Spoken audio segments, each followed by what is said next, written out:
Welcome, everyone, to this week's episode of Blue Box Banter, a Doctor Who recap podcast done by two ex-Doctor Who addicts now revisiting their nostalgic obsession.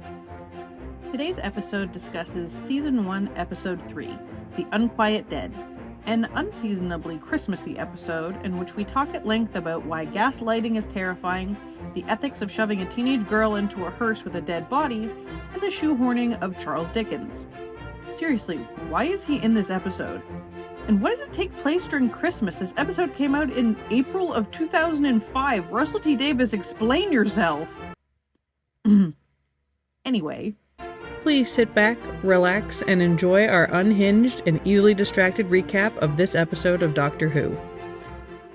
So, next episode. What's it called? I forget. It's called The Unquiet Dead. The Unquiet Dead. I Episode forgot about 3 of Season 1. Yep. The, third episode they've ever made of this series. Yep. And they're like, what if we go to the 19th century, Cardiff, Victorian Cardiff, and it's like, it's Christmas time, you got Charles Dickens, they're ghosts made of gas. Yep. It's like, it's a little, and also the whole thing centers around a morgue.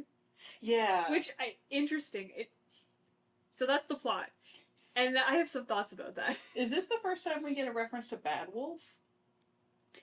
Oh, hold on. Let me look at my notes, because I took notes on Bad Wolf mention, and yes, there is a... Yes. Because she says something about the big bad wolf. No, what happens is, I think in the last episode... No, wait. No, I'm skipping ahead. Yeah, I think you are. I'm thinking of the one where they paint it on. No, that's in the not next till... episode. Yeah.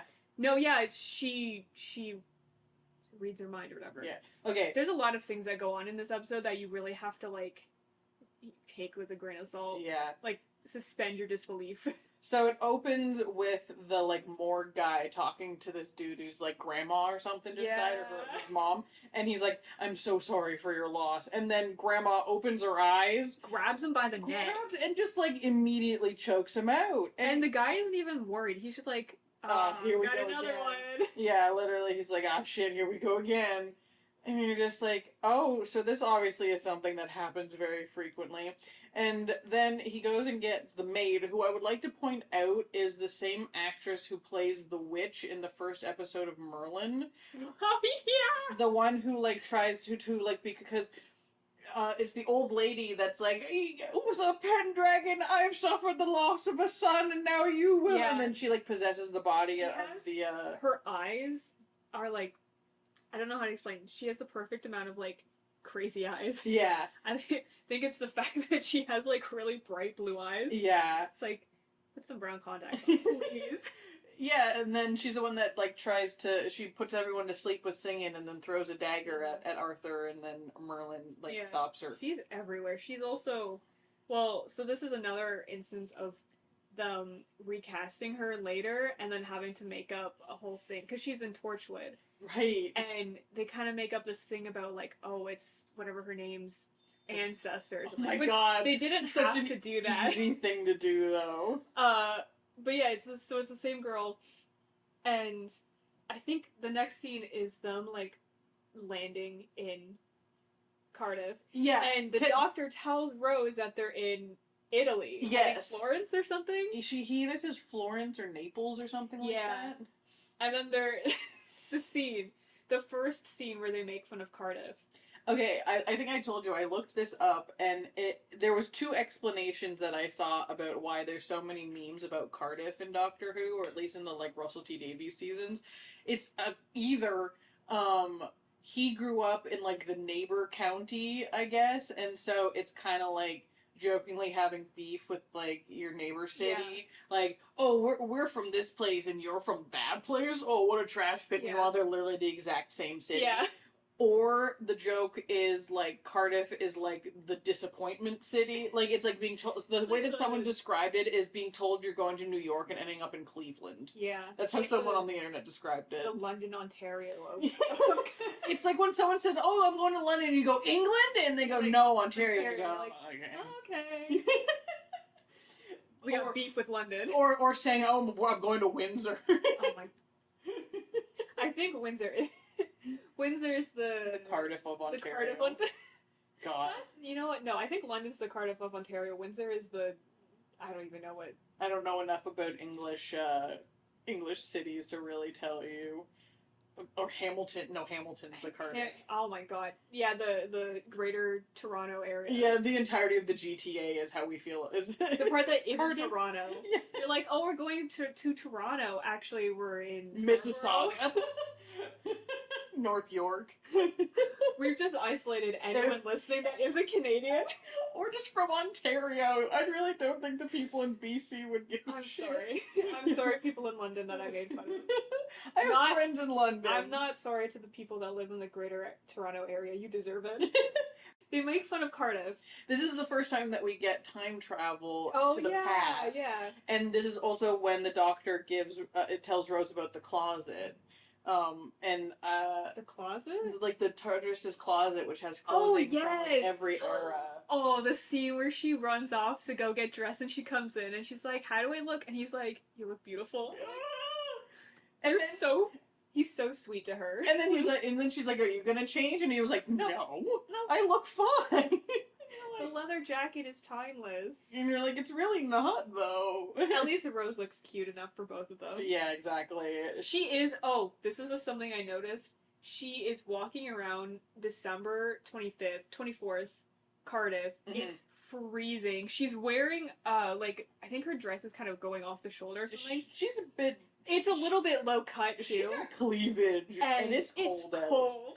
You're like, cover those up for your own safety. I was getting nervous about how cold she looked. Okay, we'll get to it, but I have to remember. It's a comment I have later. But, doesn't the doctor, be like, oh my god, Charles Dickens is here? Because Dickens has his moment where he's in his, dressing room and they're like, all right, 20 minutes to showtime, and he's like, oh. Yeah, he's having a full meltdown. Yeah, about how he has no family. And then, and then he goes out, he says his line, and then the ghosts show up, and it's like, ooh, spooky! I love, too, because, have you ever seen, the Phantom of the Opera movie? No. So, the guy who plays Charles Dickens in this episode plays one of the managers in the Phantom of the Opera, and whenever I see him, because basically, there's a scene in Phantom of the Opera where someone says that they were, the new managers were junk collectors, and Charles Dickens' character goes, scrap metal. And so every time someone says, oh, you worked in, junk, he'd go, scrap metal. And so every time I see this episode, I'm like, it's a scrap metal guy. Scrap metal guy. Literally to this day, that's how my parents and I, say scrap metal to each other, because we watched this when I was a kid. But I just thought it's always funny seeing, these, actors pop up in other things. You're like, I know you from that one cameo. From that, tiny bit. The fact that I recognized her from the Merlin episode. Yeah. Why? Well, to be fair... There are only 15 actors in the UK. BBC has 12 actors, 4 sets, and 3 costumes, and it's shared across every show that they make. It's pretty... No, but what happens, how they meet, is that... I love the part where he's and he saw Murray's face, because he's doing the Christmas Carol, right? And he's and his face looked like that! And then there's just the ghost lady in the audience. Also... I know this isn't their fault, but this is something that pops up a lot throughout this season, is they have those white contacts. The ones you can get from Party City with the obvious ring. And you're just I understand they don't have the budget to do better, but it's just a little silly. I was too distracted by the terrible CGI.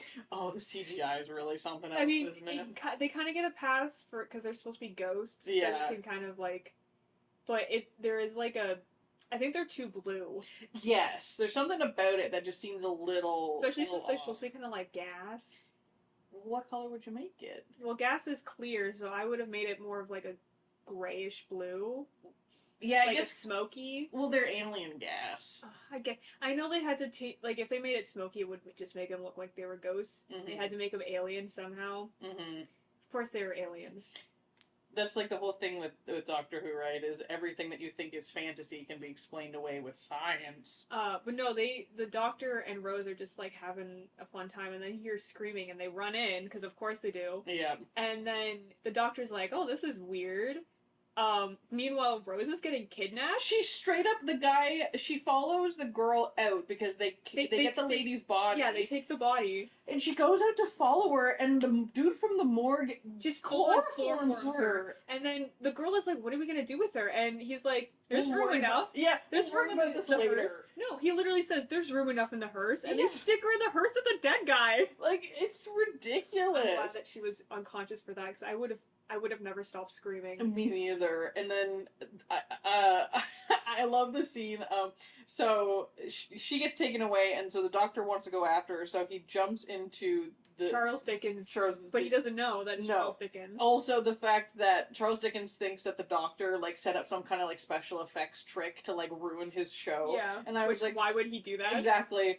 And then I love the scene of the doctor being like, "I'm your biggest fan," and he's like, "My biggest what?" And he's like fanatic. The oldest joke in the book. Truly, it's so funny. I just think it's funny when the doctor gets so excited about meeting someone that he forgets that his best friend has been kidnapped and like murdered.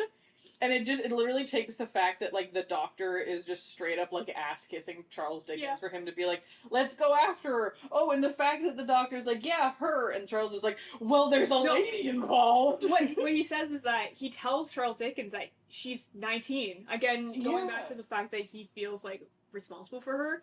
And he's like, she's only 19 and I just brought her here. And he's like, oh, well, you didn't tell me that. Like, let's get going. Like, if it wasn't a 19-year-old girl, I don't think he would have cared. Which is just so suspect, right? Well, I mean, I think the idea is that she's a young lady, and... I hope that's all it is, and not him being a pervert. No, I think it's like, she's a young lady that is in trouble, we gotta save her because we gotta save her. I hope so. Because otherwise it's the implication that Charles Dickens was like, a young woman? Interesting! So they go to the morgue, and I love how right off the bat they're like, sorry, we're closed, and the doctor's like, you're a morgue. How do you have business hours?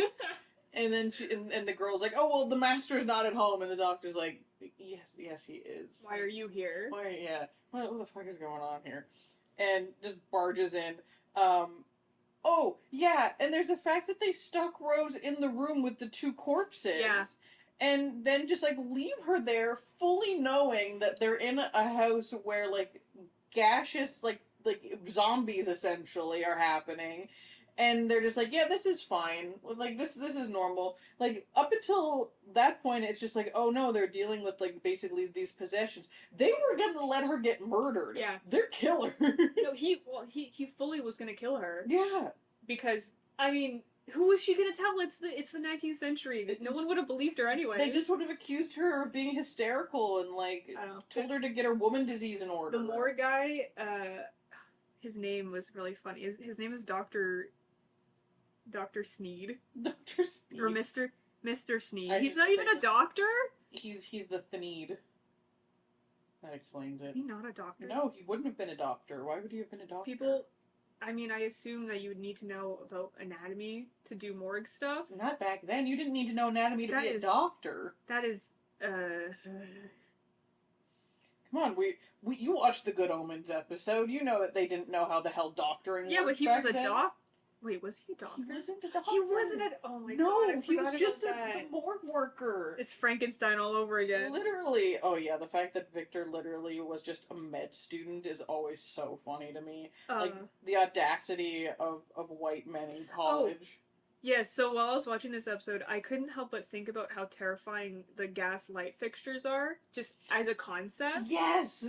Because if it didn't light, you would just be flooding your house with gas. Mm-hmm. No wonder there were so many... Okay, this is actually what I think they were getting on with this episode, is the concept of the ghost mythology being, like, coming together, like,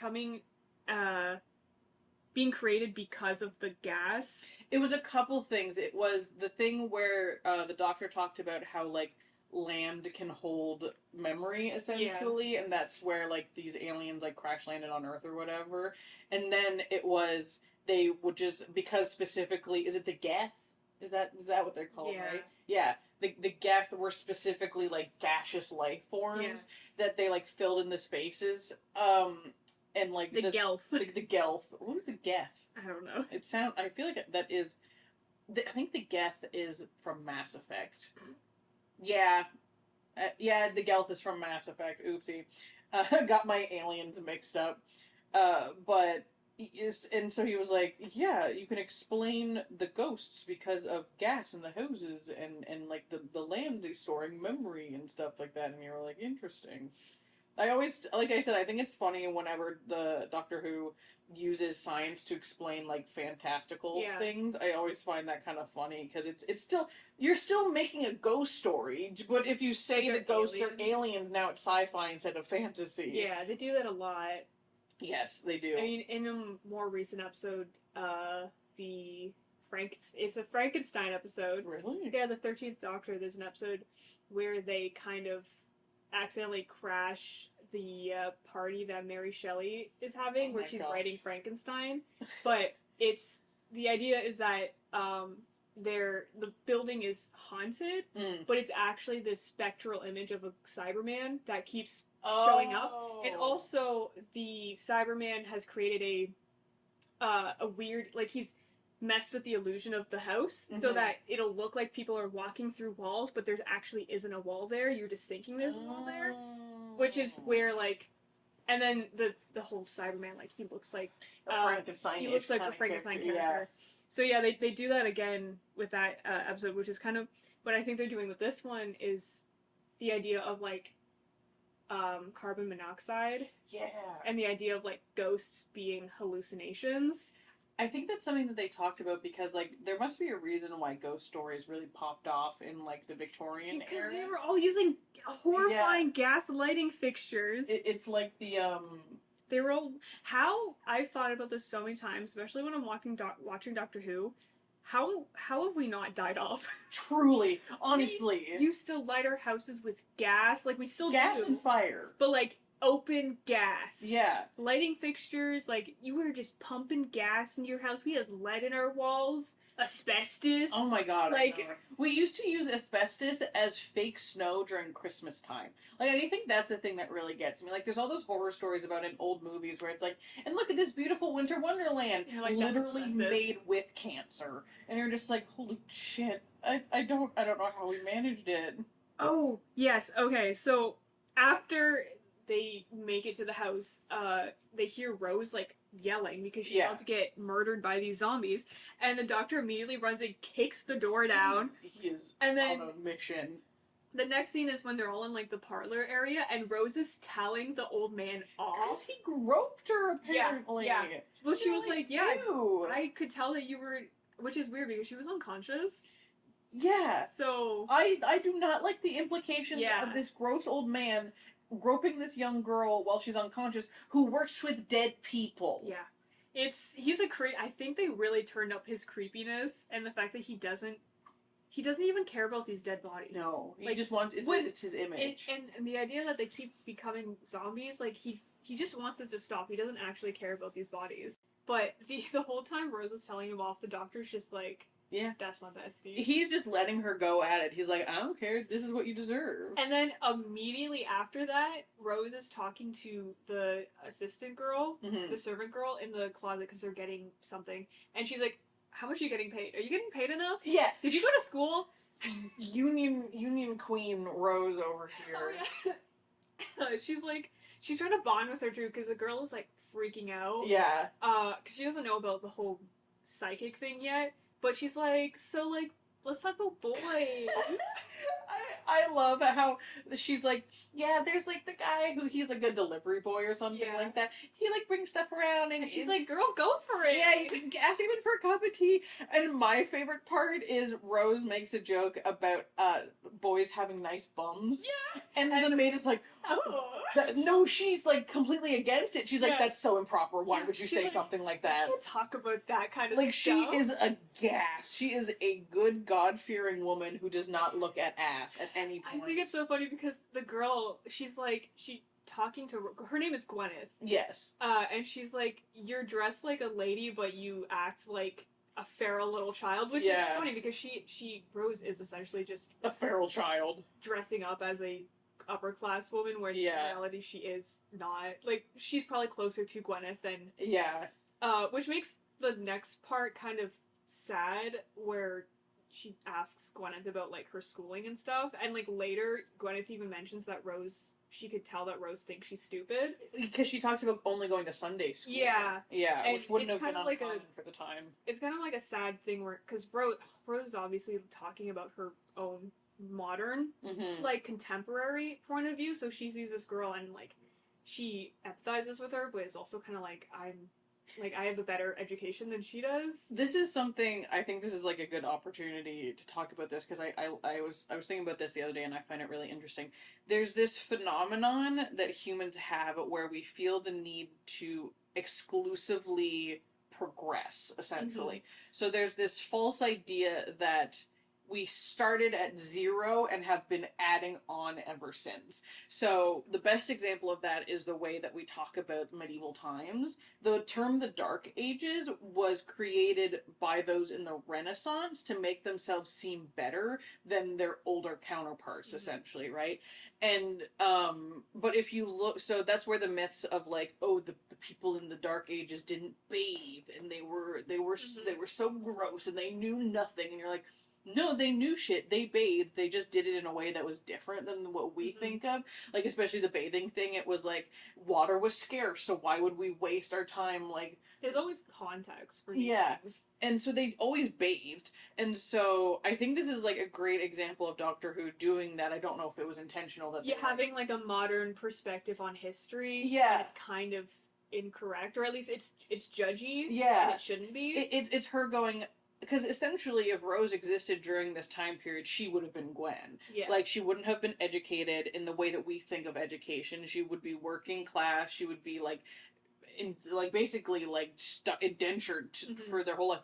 But in reality, what Gwen was talking about would have been pretty cushy for that time. Like, she gets room and board, she gets pay, she's, like, got a steady job. Like, and you know, you look at the way that work is done now...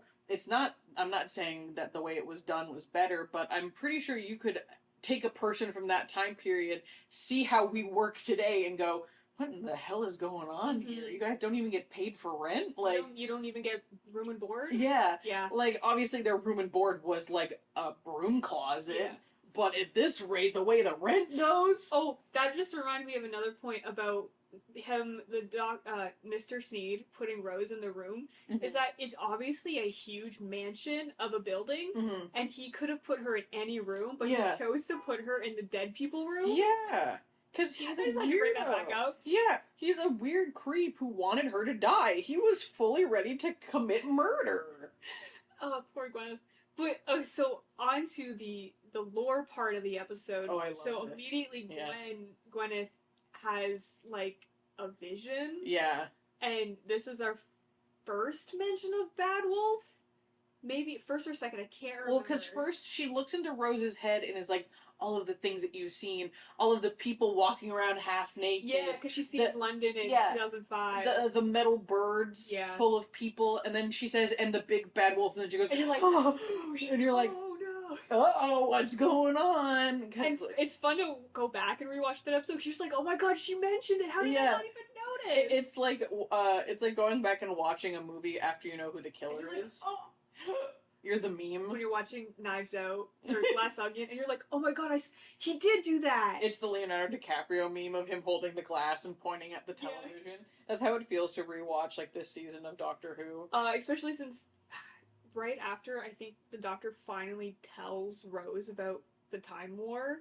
Yes, because this is the first mention we get of, like, the Time War explicitly, like, by someone that isn't the Doctor. So they do their seance. Yes. I love the part where Charles Dickens is running around the house trying to find where the wires and stuff are, and he's like, this is a hoax! I know it is! And the Doctor's like, no, that was legit. Are you, like, actually delusional? Yeah.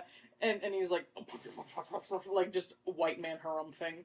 And so they're like, we need to conduct a seance, and Charles Dickens is just pissed. He is like, this is utter nonsense, why are we wasting time? And the Doctor just cusses them out. Why is he still there? Okay, we need to talk about that. No, the fact that they just wrote Charles Dickens because ghosts. It could have been just a story about, like, them walking around Victorian London, or Victorian Cardiff, and hearing, like, screams from the morgue, and that could have been, like, the entire...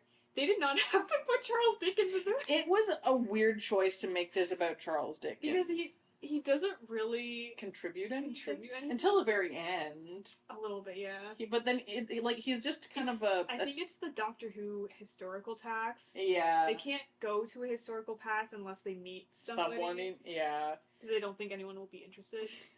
So they hold their seance, and the what are they again? The Gelth? The Gelth. The Gelth show up, and they have children's voices. Yeah, which is kind of weird. I love that, though. I think that's a really great detail because they recognize they recognize the fact that humans are particularly weak to children, and are like, well, we can use this. Yeah, you find out later that it's completely fake. Yeah. What they've been telling Gwyneth and what they've been telling the Doctor. See, this is proof that I would survive this kind of stuff because I don't give a shit about kids. So they could be like, we're just little guys, and I'd be like, cool. We're just little guys. Get it together. Please help us. I think that makes them sound creepier. Yeah, I think so too. Children are terrifying. Children in horror movies are terrifying. Rip to Rose, who immediately wants to help them, and the Doctor who wants to help them. I would hear these creepy little kid ghosts voices. and be like, bye. Bye. Take me back to the 21st century. Yeah, I don't vibe with it. And then, and then this is what we were talking about how Rose kind of looks down on Gwen, because she had been talking up how Gwen's a big girl, she can make decisions what she wants. And then immediately, stampedes her decision to become a sacrifice. Essentially, and she's like, you can't do that, that's, and Gwen says, you think I'm stupid. Yeah. And Rose is like, no I don't, and she's like, I can read your mind, yeah. Rose. Like, I know you think I'm stupid. I think it's funny because this episode has a lot of parallels between Rose and Nine and how they both see things in black and white. I think that was intentional. At the same time, when they work together, they're fighting against each other, because what happens is the Doctor wants to help the Gelth use the dead bodies, and Rose is like, this is messed up, like, you can't do this to human bodies. Yeah. And it's like, neither of them are right, and neither of them want to give Gwyneth the choice. Yes. But they're on opposite sides, which I think is an interesting way to show their relationship. I think one of the interesting themes, at least throughout rewatching this season, is personal choice and the consequences of personal choice are a big thing, which I think is a great thing to do when you have, especially like post-war Doctor as like your main Doctor. He doesn't have to make the choices anymore. Exactly, and I think that's something that like we see Nine struggle with giving up, is because like he made the choice to essentially wipe out his entire species, and he has to live with that choice. This episode is his first time reconciling with the consequences of his actions, because the Gelth lost their bodies, lost their homeland, and now he feels like he has to help them without thinking about the consequences of that. He's like blinded by his guilt, essentially. It's the, I screwed this up, I caused this to happen, now I have to do whatever I can to right it, up to and including not thinking this through, not giving anyone a choice. Meanwhile, Rose is kind of the opposite, where she needs to be in control because she doesn't have that much control in her life. So when Gwyneth, especially since she kind of relates to Gwyneth, but also doesn't... She, like, mom-friends her. Yeah, like, she understands Gwyneth's point of view as like a poor person, but also wants to make the choice because she doesn't think that she is smart enough to make the choice. She's like, I've been in the TARDIS twice, I know more than you. Yeah, like her 19-year-old self pops out a little bit. It's like when your mom like lets you stay home alone for like a weekend, and now you think you're an adult. You're like, I ordered pizza for myself. I think I know what I'm doing. So my favorite part about this episode is when Gwyneth opens the rift, and immediately the Gelth go demon mode. And you can tell because they turn red and get demon eyes. It's so fun. Like, they could have just made them have evil voices, but no, they're like, we need to make them red. We need to make them look like fire. Yeah. They need to have angry eyes. Like, I think we've talked. I don't know if I laughed when it happened. It's very camp. I think we've talked before about the power of visual language and how sometimes using very like blunt visual language can be both a detriment and a curse. Yeah, this is I think it's a detriment. I think I will say the thing that made me laugh watching that is because I feel like they had episodes like this in mind when later, and this is jumping so far ahead in the series, when we get to the Ood, and they're like, for the Ood, red eye good, green eye bad. Yeah. Like, that's just a better version of this episode. Yeah, but it's funny to me that, like, you can see because this is a fairly, like, simple episode in a lot of ways. Not that that's a bad thing by any stretch, but, like... I mean, you don't really end up finding anything about the Gelth. It's a lot of, like, you have to fill in the context for yourself. Mm-hmm.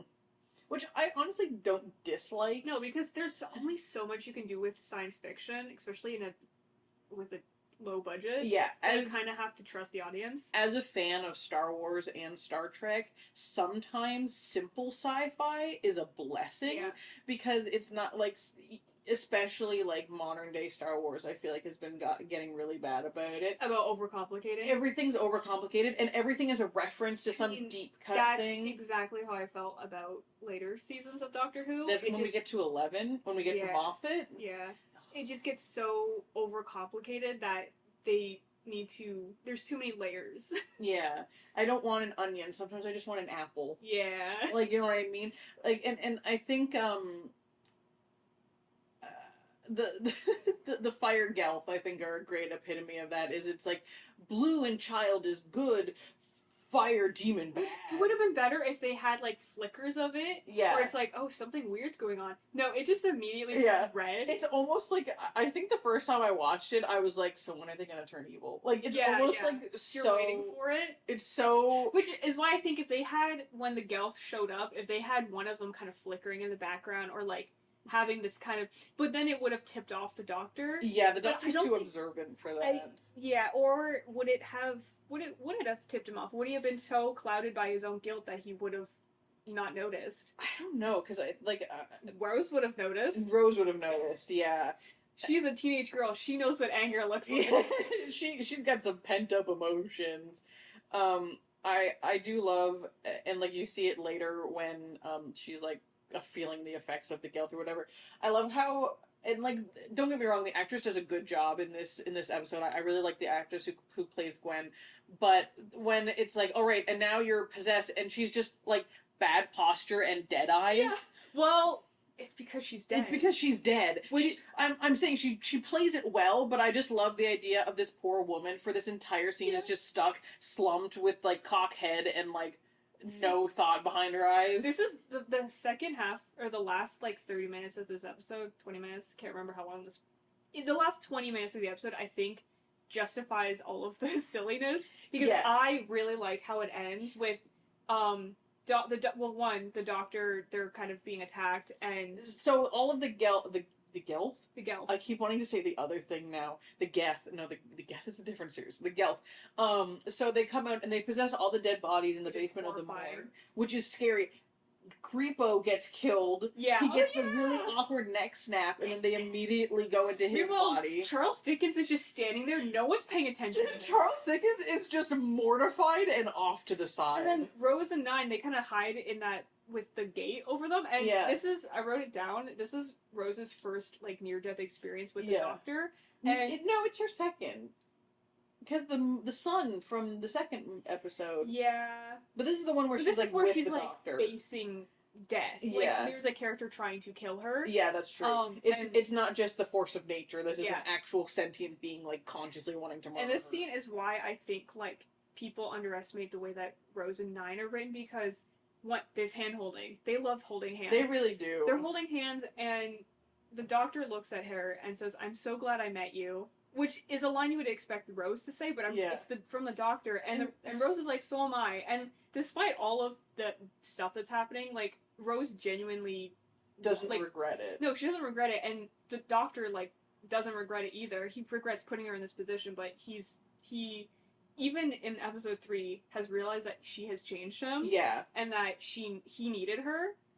I think one of the perfect things about the way that Nine is, like, played in this season is he's a emotionally broken and scarred man, but he tries. Who tries and who found someone who's willing to help him. Yeah. Whether she realizes it or not. And not in a I can change him way, no. In a we can change each other way. Exactly. Like, it's a very loving relationship, whatever way you want to interpret that, but like a healthy one, where you have like Rose's like temperament and like naivete meeting this like hardened, wise, like old. Because they need that balance. Yeah. Like, the Doctor thinks he's so smart, but he's not always. And Rose also, she's so naive, but she doesn't know enough. Yeah. They kind of need that, like... Well, even like we talked about in the first episode, like, it comes out the gate and Rose is like, you would have died without me, and the Doctor's like, you're right. Like, he doesn't have that, like,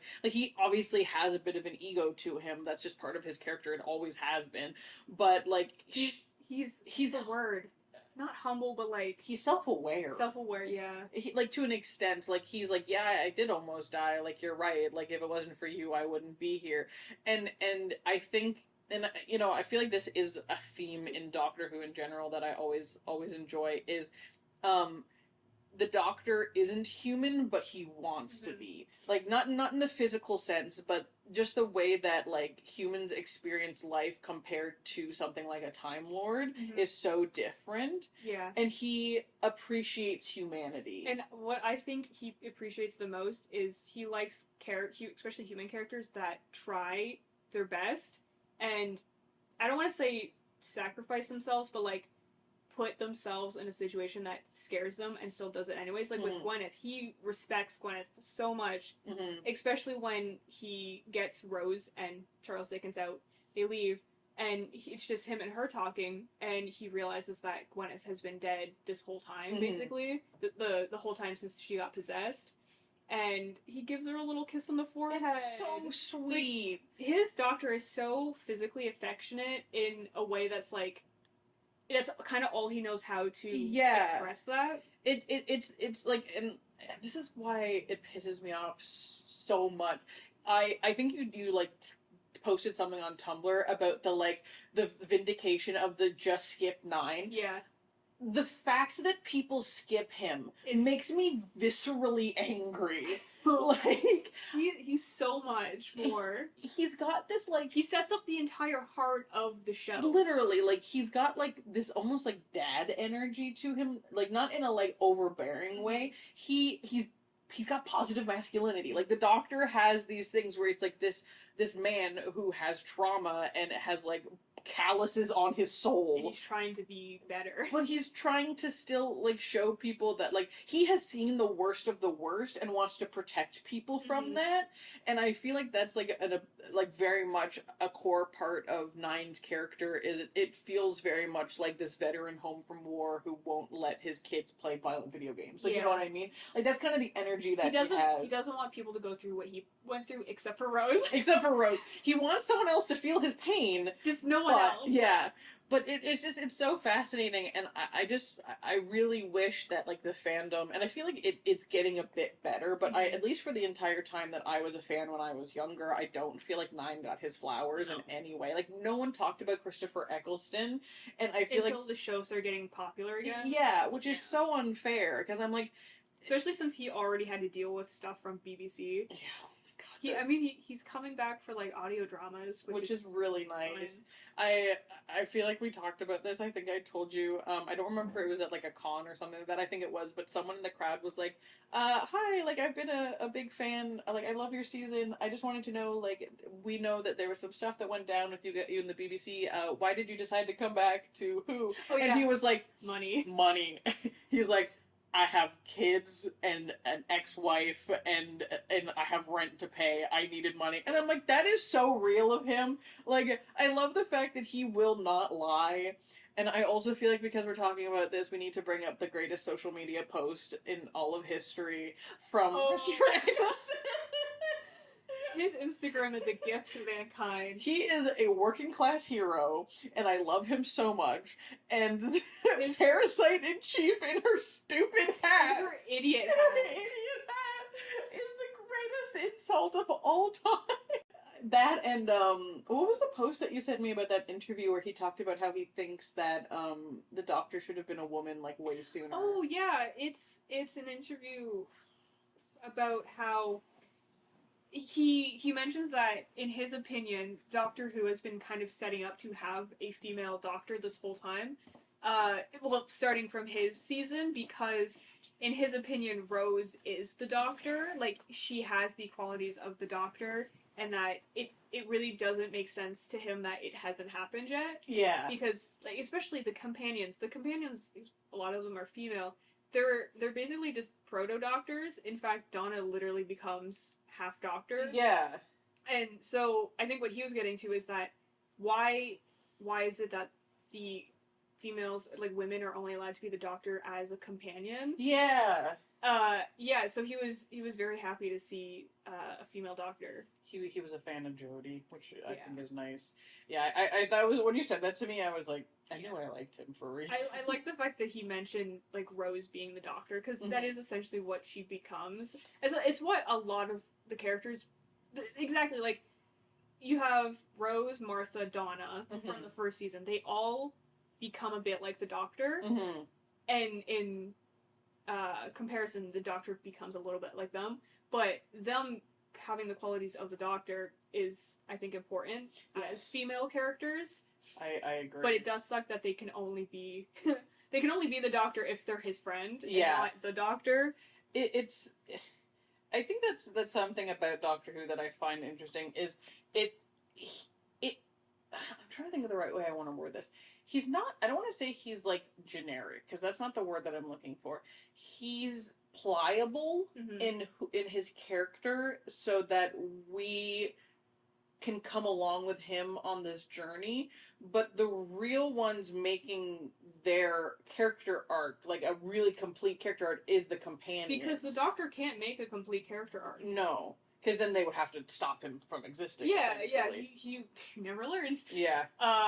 But that's why the companions are so... Maybe that's why, like, as much as I like the female Doctor, there is something about the female characters being allowed to have a complete character arc. Yeah. That where they are the Doctor.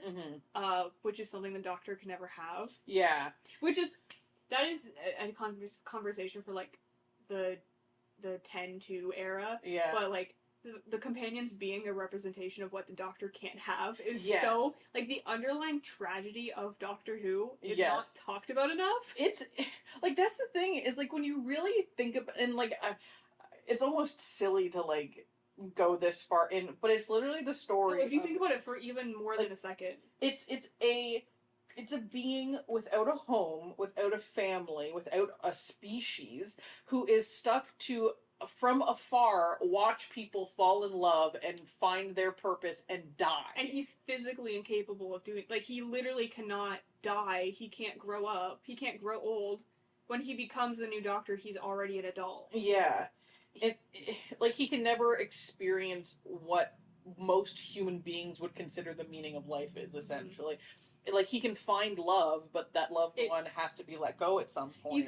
Even River Song, who is part Time Lord in a way, and could be his companion, is doomed to be opposite of him. Yeah. Like, there's no way that he can exist happily. It's so sad. Which is, like, and I don't think they meant, especially in the older seasons, someone would have to confirm this, but I don't think they meant for it. It's just a symptom of the show. Continuing on for, because the main core of the show is the Doctor has to change so they can keep having seasons. Yeah.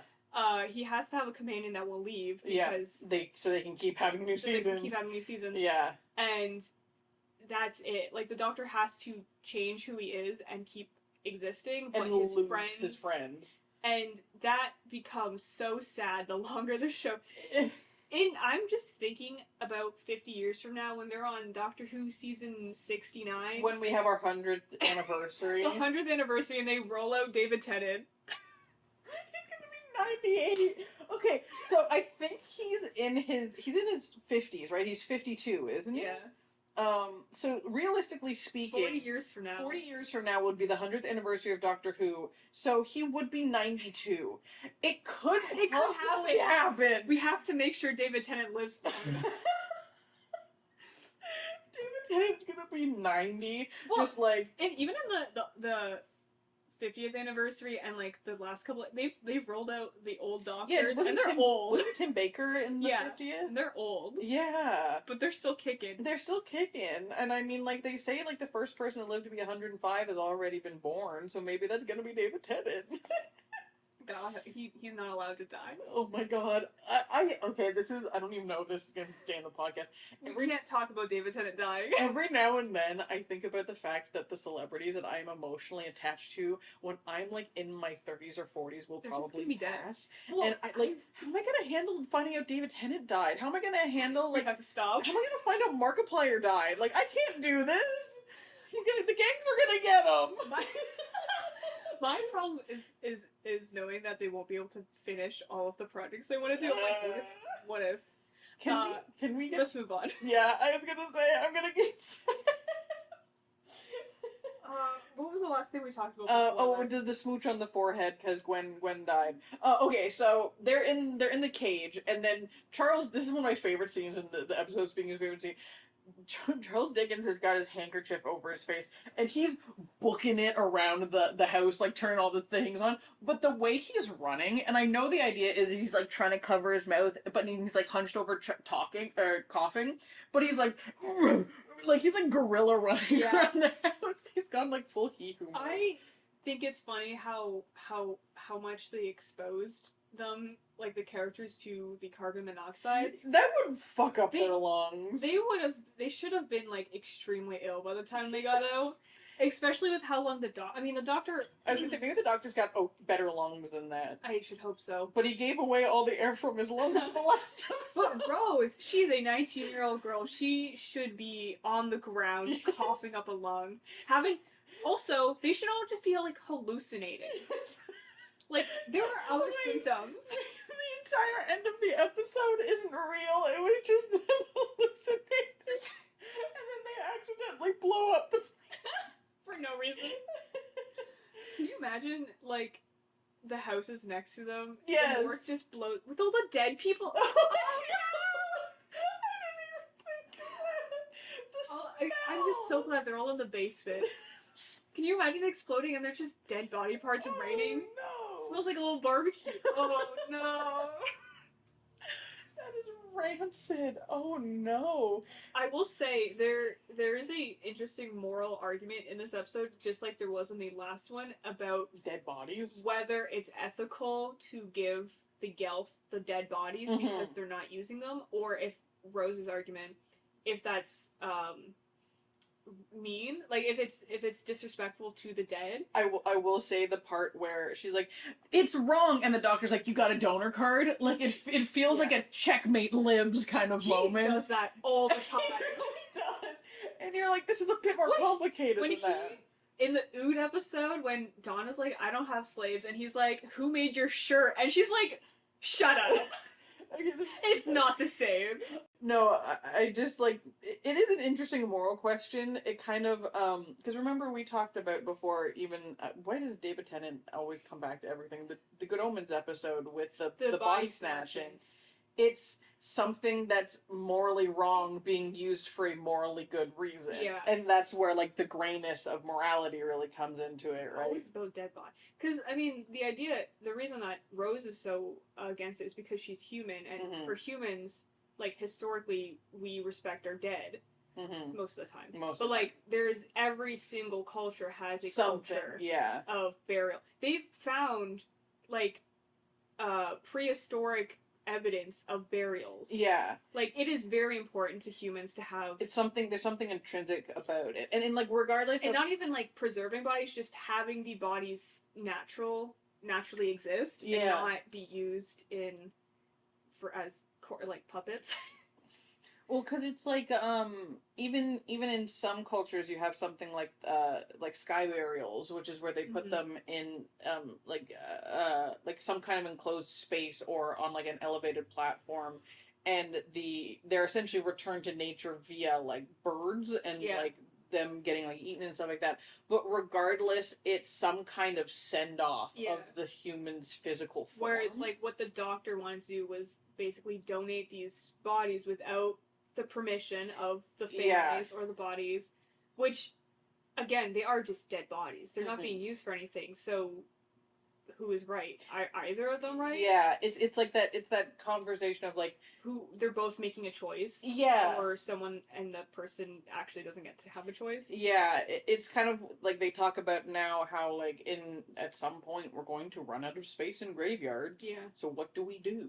Yeah. And so there's the discussion of, do we dig up these bodies? Or do we outlaw graveyards, essentially, right? Where you have to be cremated. Let's just make graveyard apartment complexes. The only way to expand is up. Well, and it's like, and the thing is too, and this isn't something that they address in the episode, but like, for some religions, the way your body is preserved is very important. Incredibly important. There's a Jewish graveyard near my house, and they talk about you're not supposed to have tattoos when you die. You have to be buried a certain way. You have to be buried with certain things, because the idea is your physical form has to remain intact. I apologize if this isn't 100% correct. This is just stuff that I've read about, because the idea is at some point you'll need it again. Yeah. And you'll like return to your physical form and be able to use it again. So it has to be maintained to some level. The moral quandary of this episode is it more ethical to allow these living creatures to have a vessel or to respect the dead? Yeah. Which I think is there is something about this season where every episode has like a bit of more of a grayness to it. Yeah, but like a moral to it. Yeah. But the moral is left for you to decide. Yeah, there's no like right answer. Technically speaking, the outcome is disrespectful in both fronts, because not only did she kill the the Gelth, she blew up their bodies, so she disrespected both. Well, the problem is that the bodies were collateral. Yes. And at least they didn't get used as puppets. Yeah, that would have been really, because, like, think about it. Well, like, that's what Rose literally said is, these people are going to possess these dead bodies. What are their families going to say when they see their grandma walking around? Like, could you imagine, like, oh my god, Granddad, you died 5 years ago. And a little creepy demon voice comes out of it. It's like, hello, how can I help you? Who are you? And you're just like, that would be traumatizing. This is why you get your family members cremated. Yeah. So you can't have this happen. You can't get used as a meat puppet. But that's something that's, like, been a part of, like, the zombie, like, talking points, I guess, since the, like, concept was a thing, was loss like, of bodily autonomy. So are you actually murdering people if you kill a zombie? Yeah. Like, Granddad comes back from the dead. If you have to shoot him in the head person? To stop eating your parents, did you really kill Granddad, or did you just kill his body again? Yeah. Like, something about the undead that's really just too complicated a topic. They use the concept of, like, meat puppets a lot in Doctor Who. Yes, they really do. There is another episode in the 13th Doctor's season, I think the first season, where they go back to the Witch Hunters episode? Wait. Yeah, where what happens is this girl's grandmother, who just passed away, gets possessed by this mud creature, and it's disgusting. It's horrifying. No. Like, the concept of her body being used as a puppet is terrifying. They do it in Midnight, where he's not dead yet, but he's being possessed. There's a difference between mental possession and, like, physical possession, and they're both horrifying. There's even just like the clones, like in the 11th Doctor episode, the one with the flesh pits. I don't remember that episode. So there's an episode from the 11th Doctor where they go to this, like, mining planet, and they're trying to, the mines are, like, full of, like, really dangerous stuff, so they create clones of the workers that the workers control to go down there, but then the clones start gaining sentience, basically, and the conversation is, like, is this person any less of a person just because they were a clone? Because they have all their memories and stuff, right? And you're just like... There's a lot of... I mean, especially with sci-fi and horror, there's a concept of, like, losing your body that I think science fiction does an interesting... Because, I mean, the whole idea of, like, possession is a supernatural concept. Yeah. But possession could mean anything, really, or something... Like, even replacing body parts with cyborg parts. Yes, that's always the thing, right? Is when you're 60% metal, are you still human? Cybermen, the Daleks, like, they're all characters that have been possessed. basically. Like, in the very, like, science fiction terms. This is the thing that always makes me crazy, because I actually took a class in university all about sci-fi, and one of the main tenets of sci-fi that they talk about is essentially it's a combination of a fear of the other, a fear of the unknown, and an analysis of like what it means to be human. Yeah. And so that's why you see stuff like with cyborgs and stuff coming up all the time, and like, it makes me crazy that people don't realize that inherently sci-fi is a liberal genre. Yes. It is, what does it mean to be human? Sci-fi is very, like, the Venn diagram between sci-fi and horror is very close. Yes. I mean, sci-fi, there's a point, especially in Doctor Who, where in this episode, it goes so sci-fi that it becomes horror, because the concepts are so alien to us, no pun intended, but they're so alien to us, and that is terrifying. Whereas, like, in other episodes, I mean, I can't even... A lot of Doctor Who episodes are slightly terrifying. They really are. I was thinking the next episode is about... Oh my god, yeah. The government being taken over by aliens. The episode after that is the Daleks. Yep. And they're all slightly... like this underlying fear of the unknown. Yes.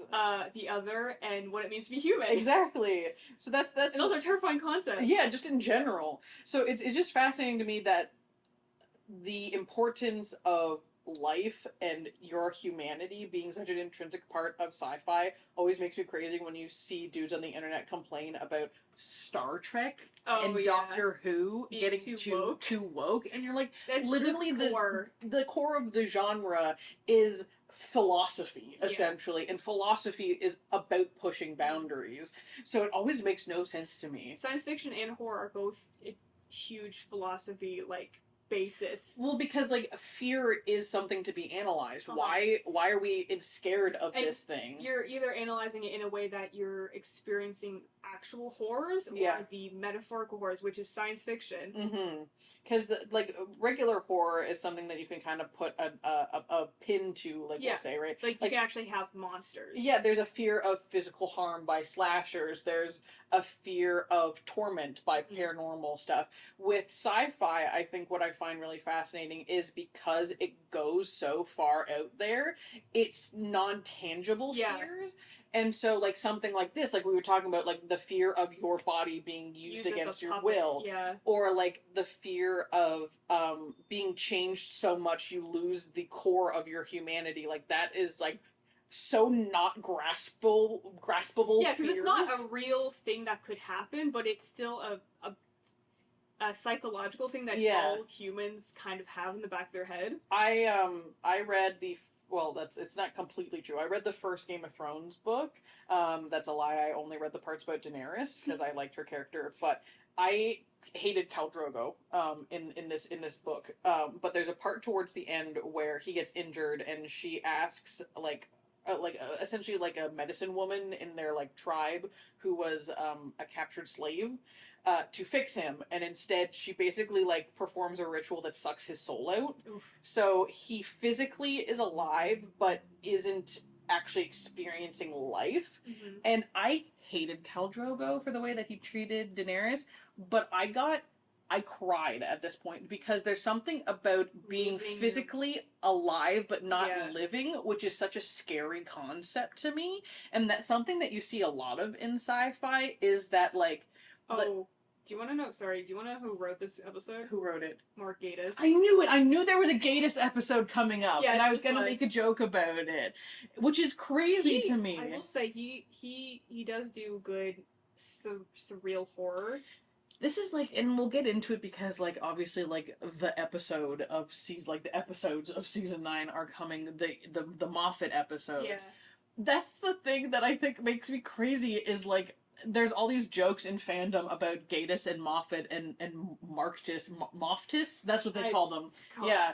Oh, just ancient knowledge. Moftis are good writers, but you have to use their skills appropriately. And this is a great example of that. Like, yes, there are some weak points, like we talked about the weirdness with Charles Dickens. Yeah. But it's not a weak episode. Especially, like I said, in the end, it ties it all together. The moral quandary, the Rose and Nine kind of fighting against each other, but also realizing that they work together well. Yeah. Like, that's the whole point of the relationship.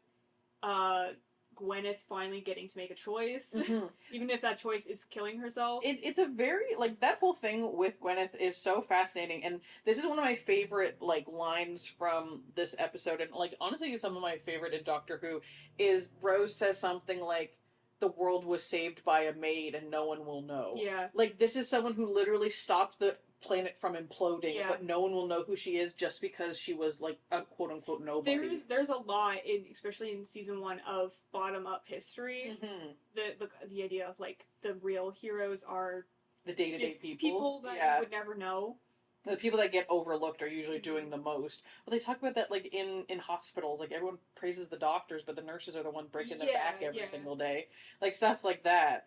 And I think that's they mention her again later on in this season too when they come back to Cardiff and they're like, the world was saved by a little maid, and you're like, I love that they remember her. Doesn't the Rift come back? Yeah, the Rift comes back in the second Slovene episode.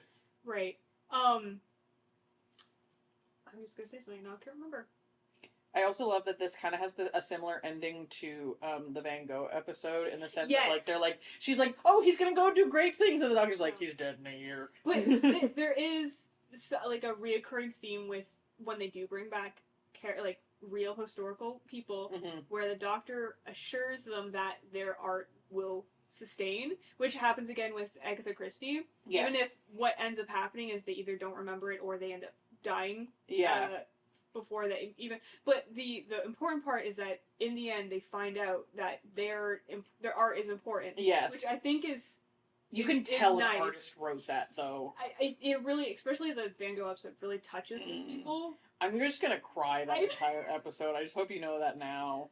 But yeah, because the ending is kind of silly where he's like, I'm gonna write about blue aliens or something. Yeah, and then the doctor's like, yeah, he dies in a couple months, but he's still he has a renewed understanding of life, which is what the doctor does to people. I was just gonna say that, just connecting it to the Van Gogh episode as well. There you can see, like, the basis of that, because, like, history will still always play out in a certain way and people will always die eventually, but the doctor gives them some kind of feeling of either immortality, like a feeling of immortality, a feeling of we're not alone, the feeling of there's always more to learn, there's more to life, I'm not done. Especially with the Agatha Christie book episode where he brings out the book that was printed in the year 5 billion, and he's like, people never stop reading your books. Yeah. Like, people never stop reading Dickens. Like, these are artists, and especially since they do show these people in, like, a bit of a bias, but, like, they show them at their lowest points and show them, like, re-understanding what it means to live, even if that doesn't last forever. Which is very human. Yes, believe me. Sometimes the happiness is there and sometimes you're depressed. Oh no, I'm sad again. But Doctor Who make it better. Doctor Who make it better. Kiss me on the forehead. I want the doctor to kiss me goodnight. Just give me a smooch on the forehead and tuck me in. And hopefully the building doesn't blow up this time. But if it does, at least I'll be asleep when it happens. I think we're losing it. We lost the plot. We lost the plot. Let's. I want to see what the reception for this episode though. Yeah, I'm curious. Overnight viewing figures showed that the episode was watched by 8.3 million viewers. That's a lot. It's a lot of people. The episode index, audience appreciation index, is a score of 80, which I assume is good. That's pretty good, I would say. It was criticized from parents for being too scary for kids. BBC said it was never intended for kids, so... Yeah, I'm gonna say... This is not important, but that is what drives me crazy, especially with sci-fi. Mm-hmm. Even when it's family sci-fi, it's not for babies. No. They are allowed to show scary things that aren't necessarily, like, holding your hand. Yeah, not everything is for your toddler. So... The next episode is the, what's it called? Is the next episode the Slovene? Uh-huh. Hell yeah. It's called, I think we're going to do both episodes. Yes, Aliens of London and World War III, the two-parter. Because there's a lot to talk about. This episode was kind of a downer, a lot of philosophy, a lot of dead meat puppets. Next episode is farting. Aliens. Pig man. Alright, so that's that on, what was this episode called again? The Unquiet Dead. The Unquiet Dead. I kept forgetting. Yeah, because they keep shrieking. It was so loud. So that's a wrap on Unquiet Dead. Thank you so much for listening to us ramble about the meaning of humanity. Oh God, we got a little bit too deep there. We really did. Thank you so much for listening to this week's episode of Blue Box Banter. You can find us on Tumblr, Instagram, and YouTube under the username Blue Box Banter Podcast. New episodes release Friday at 2 p.m. Eastern Standard Time on YouTube, Spotify, and Apple Music. Thanks again for listening, and have a fantastic day.